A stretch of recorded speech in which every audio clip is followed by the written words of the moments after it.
Well, good morning, folks. My name is Tim, and welcome to Mountain Wisdom. This morning, I'd like to take a few minutes and just talk about addiction from the addict's point of view. What they see, what they feel, what they understand. A lot of us can't understand what they're going through, and that's because we've never experienced that unless we've had somebody close to us suffer with addiction. Addiction is one of those things that it's like you and I needing to breathe. We'll do anything we can to fight for that breath of air. Addiction is like that. The addict will do anything they have to do to have those drugs. I was recalling a story that a gentleman told me that was in treatment in our facility. John said that one day he went to a meth house and and he did some drugs and a meth and he said he was there for probably 3 or 4 days before he realized that he'd passed out. And one morning he woke up and he walked down to the kitchen. He seen a bucket of KFC chicken sitting there on the counter, and John began to eat that chicken like it was going out of style. Just ate every bit of it. He said it never tasted so good to him in all of his life. And John didn't realize till later on when he was walking out the street that what was in that bucket was the scraps that other people had spit out. The fat, the undigestible things that you wouldn't want to eat was in that bucket. And that's what he was eating. He said it tasted so good to him. That was his bucket of bones. That was the day he realized that he needed to do something about his addiction.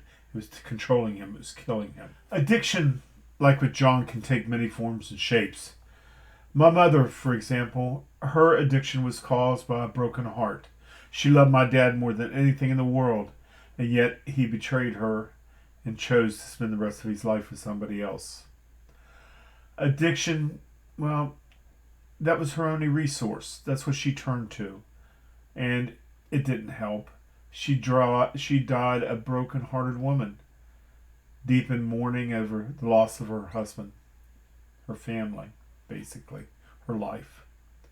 With John, he was able to get his addiction under control. Took several trips through the facility, but John won, or he was able to put addiction behind him. I had another friend of mine tell me when he was in treatment, he was actually a lawyer. He said, Tim, he said, I'll lie to you, I'll steal from you, I'll cheat, I'll do whatever I have to do to get those drugs. And he was serious. You see, he didn't win. Addiction is still controlling his life. Folks, if you're suffering with somebody that is an addict, I urge you, seek some help for them and yourself. Remember, until they're ready to change, they won't. No matter how hard you scream and yell, they won't budge. Addiction has them. It's like you and I grasping for air. They're grasping for those drugs. It becomes, in a way, a biological addiction. Just as the way our blood pumps through our body, so those drugs have to go through their body for them to feel normal. You see, that's a normalcy of life for them when they're high. And when they're not, that's abnormal. So I urge you, seek out some help. Don't give up on them. Pray for them and love them patiently and empathetically. Be kind. Until next time. This is Tim at Mountain Wisdom.